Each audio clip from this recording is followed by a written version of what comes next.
പരിശുദ്ധ അമ്മയുടെ പ്രത്യക്ഷീകരണത്തിന് സാക്ഷിയായി എന്നെയും എൻ്റെ കുടുംബത്തിനെയും ഉയർത്തിയ പരിശുദ്ധ അമ്മയ്ക്കും തിരുക്കുമാരനും കോടാനുകോടി നന്ദി. എൻ്റെ പേര് രമ്യ. ഞാൻ വരുന്നത് അയർലൻഡിൽ നിന്നാണ്. ഞാൻ 2021 മുതൽ സ്റ്റാഫ് നഴ്സായിട്ട് ജോലി ചെയ്യുവാണ് അയർലൻഡിൽ. ഞാൻ 2017 മുതൽ ഇവിടെ കൃപാസനത്തിൽ വരുന്നതാണ്. ആദ്യമായിട്ട് ഞാൻ കൃപാസനത്തിൽ വരുന്നത് എന്നോട് ആരും പറഞ്ഞിട്ടല്ല ഞാനിവിടെ വന്നത്. ഞാനിവിടെ വന്നു പെട്ടതാണ്. ഞാൻ എൻ്റെ ഹസ്ബൻഡുമായിട്ട് ഒരു ദിവസം ചെറുതായിട്ട് വഴക്കുണ്ടാക്കിയായിരുന്നു. അന്ന് എൻ്റെ മൂത്ത മോൻ, ഇതെൻ്റെ രണ്ടാമത്തെ മോനാണ്. എൻ്റെ മൂത്ത മോന് 3 വയസ്സേ ഉണ്ടായിരുന്നുള്ളൂ. അവന് ഞാനും ആദ്യമായിട്ട് ബസ്സിൽ കയറി ചുമ്മാ ഒന്ന് വീട്ടിൽ നിന്ന് മാറി നിൽക്കാൻ വേണ്ടി ഇറങ്ങിയതാണ്. ഞാൻ ആദ്യമായിട്ടായിരുന്നു അന്ന് അവനെയും കൊണ്ട് ബസ്സിൽ ട്രാവൽ ചെയ്യുന്നത്. അപ്പം അതൊരു ചേർത്തല ബസ്സായിരുന്നു. അന്നിവിടെ ബസ്സിന് സ്റ്റോപ്പില്ലായിരുന്നു. അന്നിവിടെ ആദ്യം ബസ് നിർത്തിയപ്പോൾ എനിക്ക് ഇതിൽ കൂടുതൽ എങ്ങോട്ട് പോകണമെന്ന് അറിയത്തില്ല. ഇവിടെ ഒരു പള്ളി കണ്ടുകൊണ്ട് ഞാൻ ഇങ്ങോട്ട് ഇറങ്ങിയതായിരുന്നു. ഇവിടെ വന്നിട്ട് ഞാൻ ഓഫീസിലോട്ട് ഡയറക്റ്റ് പോയത്. അവിടെ ചെന്നിട്ട് ഞാൻ പറഞ്ഞു, ഞാൻ മെൻ്റലി കുറച്ച് ഡൗൺ ആണ്, എനിക്കൊരു കൗൺസിലിംഗ് തരുമോ എന്ന് ചോദിച്ചു. അവരെനിക്ക് പെട്ടെന്നൊരു കൗൺസിലിംഗ് അറേഞ്ച് ചെയ്ത് തന്നു. അതിനുശേഷം ബൈബിൾ തുറന്ന് ഒരു വചനം എടുക്കാൻ പറഞ്ഞു. വചനം എടുത്തപ്പോൾ എനിക്ക് മനസ്സിലായി എൻ്റെ ഭാഗത്തുനിന്ന് എന്തൊക്കെ തെറ്റുകളാണ് തിരുത്തേണ്ടതെന്ന്. ഞാൻ സൈലൻ്റ് ആകാൻ തുടങ്ങി. അതിനുശേഷം ഞാൻ എപ്പോഴും ഇവിടെ പള്ളിയിൽ വരുമായിരുന്നു. എനിക്ക് ഭയങ്കര സന്തോഷമായിരുന്നു ഇവിടെ പള്ളിയിൽ വരുമ്പോൾ. അതിനുശേഷം ഞാൻ കൗൺസിലിങ്ങിന് ശേഷം എൻ്റെ വീട്ടിലേക്ക്, ഹസ്ബൻഡിൻ്റെ അടുത്തേക്ക് തന്നെ തിരിച്ചുപോയി. വേറെ പ്രശ്നങ്ങളൊന്നും ഉണ്ടായിരുന്നില്ല. അവർ കുറച്ച് ടെൻഷനായിരുന്നു. എന്നെ കാണാതെ അന്വേഷിച്ച് നടക്കാൻ തുടങ്ങിയായിരുന്നു. പിന്നീട് അങ്ങനെ പ്രശ്നങ്ങളൊന്നും വന്നില്ല. പിന്നെ ഞാൻ ഇടയ്ക്കിടയ്ക്ക് ഇവിടെ പള്ളിയിൽ വരും. ഞാൻ ഹിന്ദുവാണ്. എൻ്റെ ഹസ്ബൻഡൊക്കെ അമ്പലത്തിൽ മാത്രമേ പോകാറുള്ളായിരുന്നു. അപ്പോൾ ഞാനിവിടെ പള്ളിയിൽ വരണമെന്ന് പറയുമ്പോഴൊക്കെ എന്നെ ഇവിടെ വഴിയിൽ കൊണ്ടുപോയി ഡ്രോപ്പ് ചെയ്യും. ഞാൻ തന്നെ അകത്തേക്ക് കയറും. എൻ്റെ മൂത്ത മോൻ എൻ്റെ കൂടെ വരുമായിരുന്നു. അവൻ അന്ന് ആദ്യമായിട്ട് ഞാൻ വരുമ്പോഴും അവൻ കൊച്ചുകുട്ടിയായിരുന്നു. അവൻ കരഞ്ഞപ്പോൾ എന്നെ കൗൺസിൽ ചെയ്ത സാർ അവൻ്റെ തലയിൽ കൈവച്ച് പ്രാർത്ഥിച്ചപ്പോൾ അവൻ്റെ കരച്ചിൽ നിന്നു. അപ്പോൾ മുതലേ അവനും എൻ്റെ കൂടെ എപ്പോഴും ഞാനിവിടെ വന്നാൽ വരുമായിരുന്നു. പിന്നെ എനിക്ക് സ്റ്റാഫ് നഴ്സ് ആയതുകൊണ്ട് തന്നെ എനിക്ക് യൂറോപ്യൻ കൺട്രീസിൽ എവിടെയെങ്കിലും പോയി വർക്ക് ചെയ്യണമെന്ന് ഭയങ്കര ആഗ്രഹമായിരുന്നു. അപ്പോൾ ഞാൻ ഇവിടെ വന്ന് ആദ്യം മാതാവിനോട് പറഞ്ഞു, എനിക്കും ഇതേപോലെ പുറത്ത് പോയി വർക്ക് ചെയ്യാൻ താല്പര്യമുണ്ട്. ഞാൻ OET എഴുതും, പക്ഷേ എനിക്ക് ഒറ്റ പ്രാവശ്യം എഴുതാൻ പറ്റത്തുള്ളൂ. പിന്നെ എനിക്ക് വീട്ടിൽ നിന്ന് പെർമിഷൻ കിട്ടത്തില്ല എഴുതാൻ വേണ്ടിയിട്ട്. ഒരു പ്രാവശ്യം എനിക്ക് ചാൻസ് കിട്ടത്തുള്ളൂ. അതുകൊണ്ട് എനിക്ക് ഒരു പ്രാവശ്യം തന്നെ എഴുതുമ്പം പാസ്സാകണമെന്ന് പറഞ്ഞു. അത് കോവിഡിൻ്റെ പീക്ക് ടൈം ആയിരുന്നു. ട്രിവാൻഡ്രത്ത് പോയാൽ ഞാൻ എക്സാം എഴുതി. ഫസ്റ്റ് അറ്റംപ്റ്റിൽ തന്നെ എനിക്ക് പാസ്സാകാൻ സാധിച്ചു. അതിനുശേഷം എൻ്റെ DL ഒക്കെ കുറച്ച് സ്ലോ ആയിരുന്നു. പക്ഷേ ഞാൻ പ്രാർത്ഥിച്ചതിൻ്റെ ഫലമായിട്ട് എൻ്റെ കൂടെ ചെയ്തവരെക്കാട്ടിൽ ഫാസ്റ്റായിട്ട് എനിക്ക് പോകാൻ പറ്റി. അയർലൻഡിൽ ചെന്നു. ഞാൻ ആദ്യം പ്രൈവറ്റിലാണ് വർക്ക് ചെയ്തത്. ഇപ്പോൾ ഞാൻ ഗവൺമെൻറ്റിലാണ് വർക്ക് ചെയ്യുന്നത്. ഞാൻ ഈ കഴിഞ്ഞ ഡിസംബറിൽ ഞാനിവിടെ വന്നിട്ടുണ്ടായിരുന്നു. അപ്പം ഞാൻ ഉടമ്പടിയിൽ വെച്ചിരുന്നതാണ്. ഞാൻ വർക്ക് ചെയ്യുന്ന സ്ഥലത്തിൻ്റെ പേര് സെൻറ്റ് മേരീസ് എന്നാണ്, ഗവൺമെൻറ്റിലാണ്. അത് മാതാവിൻ്റെ പേരിലുള്ള ഈ സ്ഥലത്ത് തന്നെ എനിക്ക് വർക്ക് ചെയ്യാൻ സാധിക്കണം എന്ന് പറഞ്ഞതിൻ്റെ പേരിൽ എനിക്കവിടെ ഇപ്പം ഞാൻ ഒരു മാസമായി അവിടുന്ന് ജോലിക്ക് കയറി 2 ദിവസം കഴിഞ്ഞപ്പോൾ തന്നെ എൻ്റെ മാനേജറിൻ്റെ അടുത്ത് എനിക്കിവിടെ എനിക്ക് കുഞ്ഞിനെ ഇവിടെ നാട്ടിലാക്കിയേ വേണം, സാക്ഷ്യം പറയാൻ അവസരം കിട്ടാൻ വേണ്ടി ഞാൻ ചോദിച്ചപ്പോൾ എനിക്ക് പെട്ടെന്ന് തന്നെ ആനുവൽ ലീവ് 2 വീക്സിലേക്ക് തന്നു. അതുകൊണ്ടാണ് ഞാനിപ്പോൾ നാട്ടിലേക്ക് വന്നത്. എൻ്റെ മൂത്ത മോന് ഇപ്പോൾ 11 വയസ്സുണ്ട്. അവന് ഒരു 8 വയസ്സ് കഴിഞ്ഞപ്പോൾ മുതൽ അവൻ എപ്പോഴും വഴക്കുണ്ടാക്കുമായിരുന്നു. അവന് മാത്രം അനിയനില്ല എന്ന് പറഞ്ഞിട്ട്. അപ്പോൾ ഞങ്ങൾ അതുവരെ രണ്ടാമതൊരു കുട്ടിക്ക് വേണ്ടി ഞങ്ങൾ ശ്രമിച്ചിട്ടില്ലായിരുന്നു. കാരണം എൻ്റെ സിസ്റ്റർ ഇൻ ലോ പ്രഗ്നൻ്റ് ആയിരിക്കുമ്പോൾ ഒരു കാർഡിയാക് അറസ്റ്റിൽ കുഞ്ഞ് മരിച്ചു പോയതാണ്. അപ്പോൾ ആ ഒരു ടെൻഷനിൽ ഞങ്ങൾ പിന്നെ നോക്കിയിട്ടില്ലായിരുന്നു. പക്ഷേ എൻ്റെ മൂത്ത മോൻ്റെ വിഷമം കാരണമാണ് ഞങ്ങൾ വീണ്ടും ട്രൈ ചെയ്തപ്പോൾ ഞങ്ങൾക്ക് കുഞ്ഞുങ്ങളുണ്ടാകുന്നില്ലായിരുന്നു. അപ്പോൾ 2024 നവംബറിൽ എൻ്റെ ഹസ്ബൻഡ് ഇവിടെ നാട്ടിൽ വന്നിട്ടുണ്ടായിരുന്നു. അപ്പോൾ ഞാൻ പറഞ്ഞു, ഇവിടെ ഉടമ്പടി എടുക്കണം.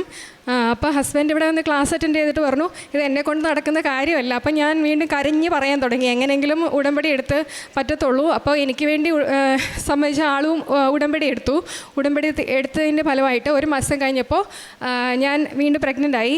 അപ്പോൾ ഞാൻ 3 പ്രാവശ്യം ബൈബിള് വായിച്ചപ്പോൾ എനിക്ക് മാതാവ് മറിയം ഗർഭം ധരിച്ച് ഒരു പുത്രനെ പ്രസവിച്ചു എന്നുള്ള വചനം എനിക്ക് കിട്ടിയിരുന്നു. അപ്പോൾ ഞങ്ങൾക്ക് ഈ കുഞ്ഞിനെ ലഭിച്ചത് മാതാവിൻ്റെ അനുഗ്രഹം കൊണ്ടാണെന്ന് ഞങ്ങൾ ഉറച്ച് വിശ്വസിക്കുന്നു. അപ്പോൾ എനിക്ക് ഉറപ്പായിരുന്നു ഇവൻ ഒരു കുറവും വരില്ല, നല്ല ആരോഗ്യവാനായ കുട്ടിയെ തന്നെ ജനിക്കുമെന്ന് എനിക്ക് നല്ല ഉറപ്പായിരുന്നു. അതുപോലെ തന്നെ കുട്ടിക്ക് കുഴപ്പമൊന്നുമില്ല.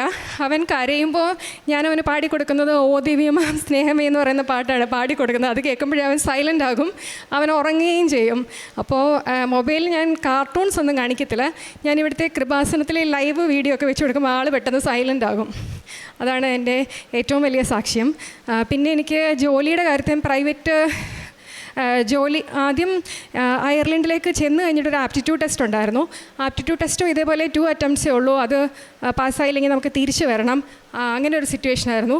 അപ്പോൾ എൻ്റെ ഫസ്റ്റ് അറ്റംപ്റ്റിൽ 14 സ്റ്റേഷനാണുള്ളത്. ആദ്യത്തെ സ്റ്റേഷനിൽ എനിക്ക് അത് തണുപ്പ് സമയമായിരുന്നുകൊണ്ട് എൻ്റെ കൈ മരച്ചിരിക്കുമായിരുന്നു. അപ്പോൾ ഒരു എഴുതുന്ന സ്റ്റേഷനായിരുന്നു.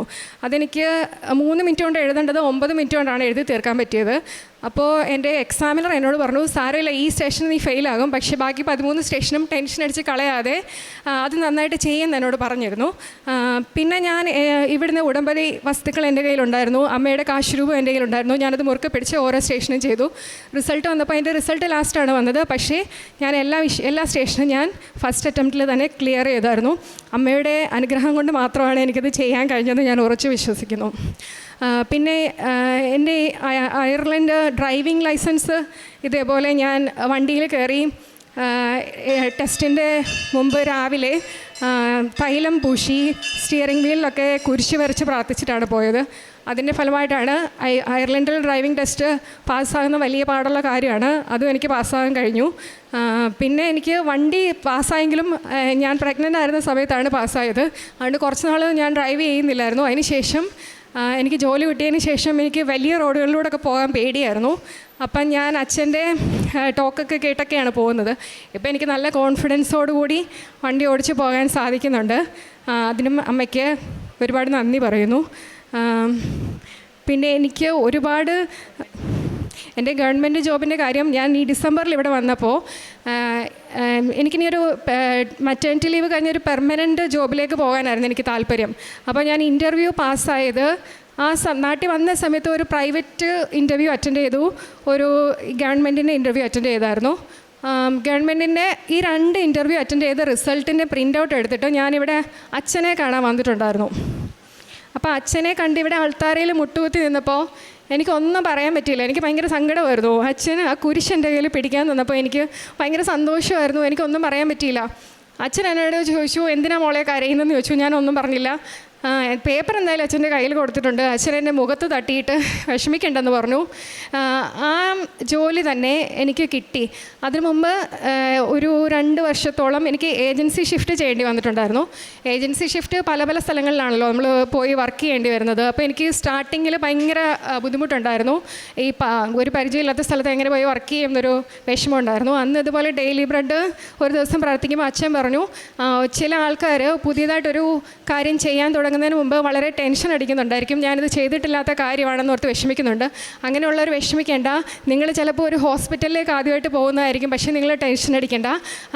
എല്ലാം മാതാവിനെ ഏൽപ്പിച്ചിട്ട് പോയാൽ മതി, നിങ്ങളുടെ കാര്യമൊക്കെ വളരെ ഭംഗിയായിട്ട് നടക്കുമെന്ന് പറഞ്ഞ് അച്ഛൻ അന്ന് പ്രാർത്ഥിച്ചു. അന്ന് മുതലാണ് ഞാൻ ഈ ഏജൻസി ഷിഫ്റ്റ് ധൈര്യത്തോടു കൂടി പോകാൻ തുടങ്ങിയത്. ഞാൻ പോകുമ്പോൾ എൻ്റെ പോക്കറ്റിൽ ഞാൻ നൈറ്റ് ഷിഫ്റ്റാണ് ചെയ്തുകൊണ്ടിരുന്നത്. പോകുന്നതിന് മുമ്പ് ഞാൻ വൈകുന്നേരത്തെ പ്രാർത്ഥന ചൊല്ലിയിട്ട് എൻ്റെ പോക്കറ്റിൽ ജപമാലയും ഇടും, കുറച്ച് ഉടമ്പടി ഉപ്പും ഇട്ടിട്ടാണ് പോകുന്നത്. അപ്പം ഞാൻ ഇത്രയും നാൾ ജോലി ചെയ്തപ്പോൾ ഏറ്റവും സന്തോഷമായിട്ടാണ് എനിക്ക് ഡ്യൂട്ടി കഴിഞ്ഞിട്ട് അവിടെ നിന്ന് ഇറങ്ങാൻ പറ്റിയിട്ടുള്ളത്. അത് എനിക്ക് ഒരിക്കലും മറക്കാൻ പറ്റാത്ത കാര്യങ്ങളായിരുന്നു. അപ്പോൾ പോകുന്ന വഴിക്ക് ഞാൻ ചിലപ്പോൾ ബസ്സിലായിരിക്കും പോകുമ്പോൾ ഞാൻ കൊന്ത ചൊല്ലിയിട്ടായിരിക്കും പോകുന്നത്. അപ്പോൾ ഓരോ പ്രാവശ്യം കൊന്ത ചൊല്ലുന്നതിൻ്റെയും ഗുണങ്ങൾ എനിക്ക് ഡ്യൂട്ടി ചെയ്യുമ്പോഴത്തേക്ക് ഭയങ്കരമായിട്ട് ഫീൽ ചെയ്യുമായിരുന്നു. ചിലപ്പോൾ ഈ പേഷ്യൻസ് തന്നെ എൻ്റെ മുഖത്ത് നോക്കി ഒരുപാട് സന്തോഷിക്കുന്നത് ഞാൻ കണ്ടിട്ടുണ്ട്. അപ്പോൾ എനിക്കറിയാം ഇവർ എന്നെ നോക്കിയല്ല സന്തോഷിക്കുന്നത്, എൻ്റെ കൂടെയുള്ള ആൾ മാതാവിനെ നോക്കിയാണ് സന്തോഷിക്കുന്നതെന്ന് എനിക്ക് എപ്പോഴും അറിയാമായിരുന്നു. ഇങ്ങനെ ഒരുപാട് കാര്യങ്ങൾ എൻ്റെ ജീവിതത്തിൽ നടന്നിട്ടുണ്ട്.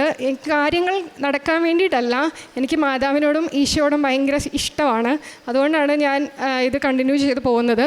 എന്നെ ഒരുപാട് പേര് എന്നോട് ചോദിച്ചിട്ടുണ്ട്, നിന്നെ ആരെങ്കിലും പ്രലോഭിപ്പിച്ചിട്ടാണോ നീ ഇങ്ങോട്ട് വരുന്നതെന്ന്. അങ്ങനെയല്ല, എനിക്ക് ബൈബിളിൽ വചനം കിട്ടാറുണ്ട്, നിങ്ങൾ എന്നെയല്ല, ഞാൻ നിങ്ങളെയാണ് തിരഞ്ഞെടുക്കുന്നതെന്ന്. അതിന് ഏറ്റവും വലിയ ഉദാഹരണമാണ് ആ ബസ് ഇവിടെ നിർത്തിയതുകൊണ്ട് മാത്രമാണ് ഞാനിവിടെ വന്ന് കയറിയതും കൃപാസനത്തെ പറ്റി അറിയാൻ എനിക്ക് എനിക്ക് കഴിഞ്ഞതും. എനിക്ക് എന്നോട് ആരോടെങ്കിലും മാതാവിനെ പറ്റി ചോദിക്കുന്നതൊക്കെ എനിക്ക് ഭയങ്കര സന്തോഷമുള്ള കാര്യമാണ്. എനിക്ക് ലോട്ടറി അടിച്ച ഫീലായിരിക്കും അപ്പം ഇതുപോലെ തുടർന്ന് പോകാനാണ് എനിക്ക് വീണ്ടും ആഗ്രഹം. പിന്നെ അയർലൻഡിൽ പേപ്പർ കൊണ്ട് കൊടുക്കുമ്പോൾ ഞാൻ പോകുന്ന പള്ളിയിൽ അധികം ആൾക്കാരെ അങ്ങനെ കാണാറില്ല. പ്രായമായ കുറച്ച് പേരെയൊക്കെ ഞാൻ പോകുന്ന സമയങ്ങളിലൊക്കെ കണ്ടിട്ടുള്ളൂ.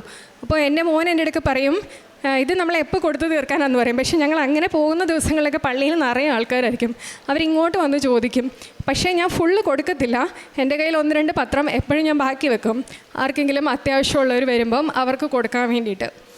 പിന്നെ എൻ്റെ സാലറിയിൽ ചെറിയ ഭാഗം ഞാൻ പാവങ്ങളെ സഹായിക്കാൻ വേണ്ടിയിട്ട് ഉപയോഗിക്കാറുണ്ട്.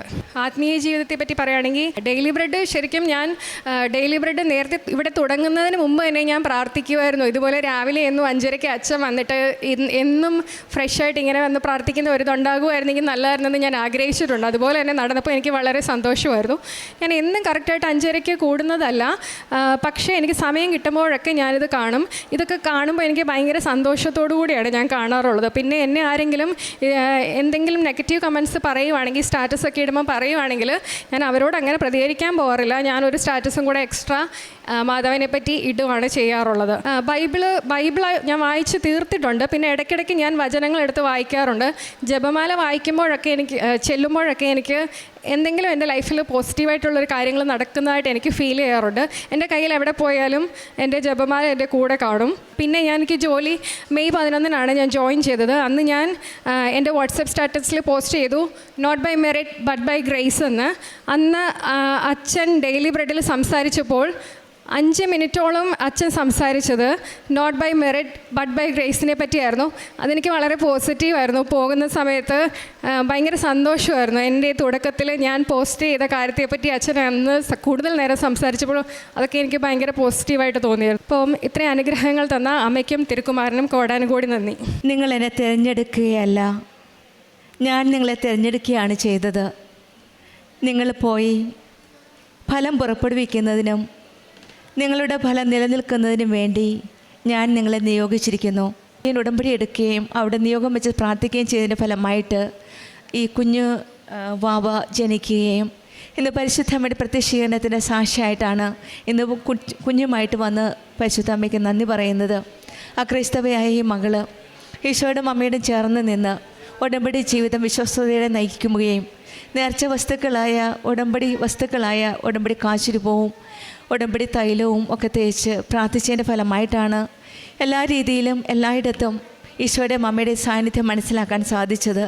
അതുകൊണ്ട് തന്നെയാണ് നിങ്ങൾ എന്നെ തിരഞ്ഞെടുത്തതല്ല, ഞാൻ നിങ്ങളെ തിരഞ്ഞെടുക്കുകയാണ് ചെയ്തതെന്ന് പറയുന്നത്. ഈശോയും അമ്മയും അറിയാതെ, ഈശോയും അമ്മയും തിരഞ്ഞെടുക്കാതെ ഇവിടെ ആരും വരാറില്ല.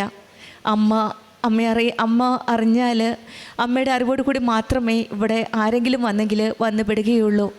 അതുകൊണ്ടാണ് ഉടമ്പടി മക്കളുടെ ജീവിതത്തിൽ ഈശോയുടെയും അമ്മയുടെയും ഒരു വലിയ സാന്നിധ്യമുണ്ട്.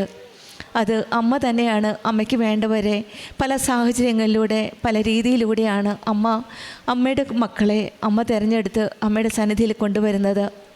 ഉടമ്പടി ജീവിതത്തിൽ ജോഷുവയുടെ പുസ്തകം 3-ാം അധ്യായം 4-ാം വചനം പറയുന്നത് പോലെ ഈ വഴിയിലൂടെ ഇതിനു മുൻപ് നിങ്ങൾ പോയിട്ടില്ലാത്തതിനാൽ പോകേണ്ട വഴി അവർ കാണിച്ചു തരുമെന്നാണ് പറയുന്നത്. വചനത്തിൽ പറഞ്ഞതുപോലെ തന്നെയാണ് നമ്മുടെ ജീവിതത്തിലും ഒരിക്കലും പോകാത്ത വഴിയിലൂടെയാണ് നാം ജീവിതത്തിൽ യാത്ര ചെയ്യുന്നത്. ആ ജീവിതയാത്രയിൽ കൃപാസനം അമ്മയാണ് നമ്മെ കരം പിടിച്ച് മുന്നോട്ട് നയിക്കുന്നത്. ഈ മകളുടെ ഓരോ പരീക്ഷയുടെ സമയത്തും OET എക്സാമിനും ആപ്റ്റിറ്റ്യൂഡ് എക്സാമും ജോലിക്കുള്ള ഇൻ്റർവ്യൂവിനും അതും അയർലൻഡിലെ ഒരു ഗവൺമെൻറ് ജോലി കിട്ടുക, ഇതിനൊക്കെ ഉള്ള ഓരോ പ്രൊസീഡിങ്സിനുമെല്ലാം പരിശുദ്ധ അമ്മയുടെ ഒരു സാന്നിധ്യം, അമ്മയുടെ മധ്യസ്ഥതയിലൂടെയാണ് ഈശോയും അമ്മയും ഈ മകളെ ഇത്രയും നല്ല രീതിയിൽ അനുഗ്രഹിക്കുകയും കാത്തു സൂക്ഷിക്കുകയും കാത്തു പരിപാലിക്കുകയും ചെയ്തത്. പോകാത്ത വഴിയിലൂടെ പോയപ്പോൾ കരം പിടിച്ച് നയിച്ചത് കൃപാസനം അമ്മയാണ്. നമ്മുടെ ജീവിതത്തിലും മനുഷ്യരാശി ഒരിക്കലും യാത്ര ചെയ്യാത്ത വഴിയിലൂടെയാണ് ഇന്ന് നമ്മുടെ ജീവിതയാത്ര. നാം അറിയാത്ത വഴിയിലൂടെ, ഒരു പുതിയ വഴികളിലൂടെ നടക്കുമ്പോൾ നമ്മുടെ ജീവിതയാത്രയിൽ ഒരു ആത്മീയതയാണ് ഉടമ്പടിയിലൂടെ നമ്മുടെ ജീവിതത്തിലേക്ക് നാം കൂട്ടുപിടിക്കുന്നത്. അതായത് ഉടമ്പടിയിലൂടെ ദൈവത്തിൻ്റെ സാന്നിധ്യം നമുക്ക് ഉറപ്പുണ്ട്. ആ ഉറപ്പിലാണ് നാം ജീവിതം നയിക്കുന്നത്. ഉടമ്പടി മക്കളുടെ ജീവിതത്തിൽ ഒന്നിനും ഭയപ്പെടേണ്ട ആവശ്യമില്ല. നമ്മളെ കാത്തുപരിപാലിക്കുന്ന ദൈവവും നമ്മെ സംരക്ഷിക്കുന്ന കൃപാസനം അമ്മയുമാണ് നമ്മുടെ കൂടെയുള്ളത്. നമ്മുടെ ജീവിതത്തിലും ഉടമ്പടി നിയമങ്ങളെല്ലാം സമർപ്പിക്കുമ്പോൾ ഈശോയിലും അമ്മയുടെയും ശരണം പ്രാപിച്ച് ആ കരങ്ങളിലേക്ക് നമ്മുടെ ജീവിതം സമർപ്പിച്ച് നമ്മുടെ എല്ലാ കാര്യങ്ങളും കാത്തുപരിപാലിക്കുന്ന ആ ദൈവം നമ്മുടെ കൂടെയുണ്ടെന്ന് വിശ്വസിച്ച് ഉടമ്പടി ജീവിതം കൂടുതൽ തീഷ്ണതയോടെ ആത്മാർത്ഥതയോടെ മുന്നോട്ട് നയിക്കുവാനുള്ള കൃപയ്ക്കായി നമുക്ക് പ്രാർത്ഥിക്കാം. രമ്യയ്ക്കും കുടുംബത്തിനും ലഭിച്ച ഈ അനുഗ്രഹം, പ്രത്യേകിച്ചും അച്ഛനെ കണ്ടപ്പോൾ ബ്ലെസ് ചെയ്തപ്പോൾ അച്ഛൻ പറയുകയുണ്ടായി എല്ലാം ശരിയാകും എന്ന്. രമ്യ കരഞ്ഞുകൊണ്ട് നിന്നപ്പോൾ എങ്ങോട്ടാണ് പോകേണ്ടതെന്ന് അറിയാതെ വന്നപ്പോൾ അച്ഛൻ കൊടുത്ത മെസ്സേജ് അതായിരുന്നു. ബഹുമാനപ്പെട്ട ജോസഫ് അച്ഛൻ നൽകിയ പ്രാർത്ഥനയിൽ എല്ലാം ശരിയാകും, മോളെ എന്തിനാ കരയുന്നതെന്ന് ചോദിച്ചപ്പോൾ ഈ രമ്യക്കൊന്നും പറയാൻ പറ്റിയില്ല. കാരണം സങ്കടം കൊണ്ട് അച്ഛൻ്റെ മുൻപിൽ മുട്ടുകുത്തിയപ്പോൾ അച്ഛൻ പ്രാർത്ഥിച്ചിട്ട് പറഞ്ഞത് എല്ലാം ശരിയാകും, വിഷമിക്കേണ്ട എന്നാണ്. അതിന് പ്രകാരമാണ് എല്ലാം നല്ല രീതിയിൽ തന്നെ ഈശോയും അമ്മയും ചെയ്തു കൊടുത്തത്. നമ്മുടെ ജീവിതത്തിൽ എല്ലാ കാര്യത്തിലും കാത്തുപരിപാലിക്കുന്ന ആ ദൈവമുണ്ട് നമ്മുടെ കൂടെ. നമുക്കും ആ ദൈവത്തിൽ ആശ്രയിച്ച് നമ്മുടെ ഉടമ്പടി ജീവിതം കൂടുതൽ വിശ്വസ്തതയെ മുന്നോട്ട് നയിക്കാം. രമ്യയ്ക്കും കുടുംബത്തിൽ ലഭിച്ച എല്ലാ അനുഗ്രഹങ്ങളും, പ്രത്യേകിച്ചും ഈ കുഞ്ഞുവാവയ്ക്കും ഗവൺമെൻറ് ജോലിക്കും കുടുംബത്തിൽ ലഭിച്ച അനുഗ്രഹങ്ങൾക്കെല്ലാം നമ്മൾക്ക് കരങ്ങളടിച്ച് ദൈവത്തെ മഹത്വപ്പെടുത്താം. അത്യപൂർവ ദൈവാനുഭവങ്ങൾ ഇനി നിങ്ങൾക്കും സ്വന്തം. ഈ യൂട്യൂബ് ചാനൽ ഇതുവരെ സബ്സ്ക്രൈബ് ചെയ്തിട്ടില്ലെങ്കിൽ ഇപ്പോൾ തന്നെ സബ്സ്ക്രൈബ് ചെയ്യുക. ഈ വീഡിയോ ഇപ്പോൾ തന്നെ നിങ്ങളുടെ സുഹൃത്തുക്കൾക്ക് ഷെയർ ചെയ്തുകൊണ്ട് കർത്താവിൻ്റെ പ്രേക്ഷിതരാകുക.